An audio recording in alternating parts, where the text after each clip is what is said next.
ছোট থেকে না আমি মাছ খেতে ভালোবাসি না, কিন্তু এই ছোট মাছ দিয়ে মা এমন সুন্দর একটা রেসিপি বানিয়েছিল, আমার খেতে খুব ভালো লেগেছিল।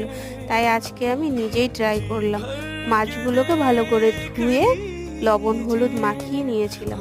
তারপরে মশলা দিয়েছিলাম আদা জিরে রসুন বাটা আর শুকনো লঙ্কার গুঁড়ো আর সর্ষের তেল দিয়ে ভালো করে মাখিয়ে নিয়েছিলাম। কড়াই গরম করে সর্ষের তেল দিয়ে তাতে ফোড়নের জন্য দিয়েছিলাম জিরে আর তেজপাতা। ফোড়নটা ফুটে এলে দিয়ে দিয়েছিলাম মাছগুলো দেওয়ার পর, যেহেতু এই মাছটা পেঁয়াজের জলেই হয়ে যাবে, আর দিয়েছিলাম একটু মশলা ধোয়া জল। এই সামান্য জলটুকু দিয়েই ঢাকা চাপা দিয়ে ভাপে হবে। সেই ভাপে ভাপে হতে হতে এইটা কমপ্লিট হয়ে গেছে। এইবার আমি ওপর থেকে ছড়িয়ে দিয়েছিলাম ধনেপাতা কুচি। আমার এই রেসিপিটা কেমন লাগলো তোমরা কিন্তু অবশ্যই জানিও। ভালো লাগলে লাইক কমেন্ট শেয়ার করো। আমার চ্যানেলে নতুন আসলে